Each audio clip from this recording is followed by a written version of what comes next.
This is what 30 years of graffiti looks like. My dad kept a bottle of children's aspirin from my childhood for 35 years. One pillowcase had been used nearly every day for 40 years. The other had been in a closet. This man's skin damage on the left side of his face after 28 years of truck driving. Every day for 20 years Chinese monk Huakai knelt to do his prayer so many times during the day that his footprints remained ingrained into the wooden floor of the temple. This pipe shows 6 months of mineral buildup. This can had been sitting in a cup holder for 2 years. The metal on these parts of my bag rubbed away over 10 years. A decade-old banana my dad found in his ski jacket. Dried up salt water turned into squares. Shoes that have been worn every day for 8 years, beside a new identical pair. These Mr. and Miss had been sitting there for over 10 years. This key that's been sitting in a lock since 1982. On the left is a toy giraffe that I got 29 years ago.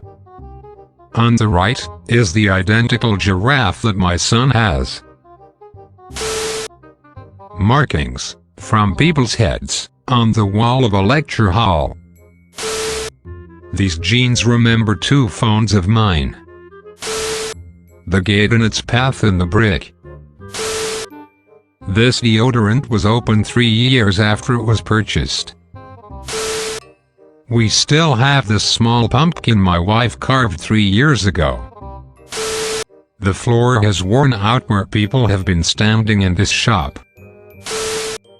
New versus old. These bags of cement were forgotten in the rain and hardened. They've now become stones. The chains have worn into the stone. Each bottle in this row is the same whiskey matured in the cask for 1 more year than the last. Took my dad to see if his first car was still where he left it 40 years ago. It was.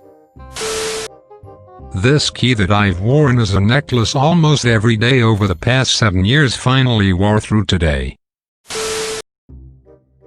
Bonus. This is a towel that in 30 years has survived 13 moves, a lightning strike, and countless washes. And it's still as good as new.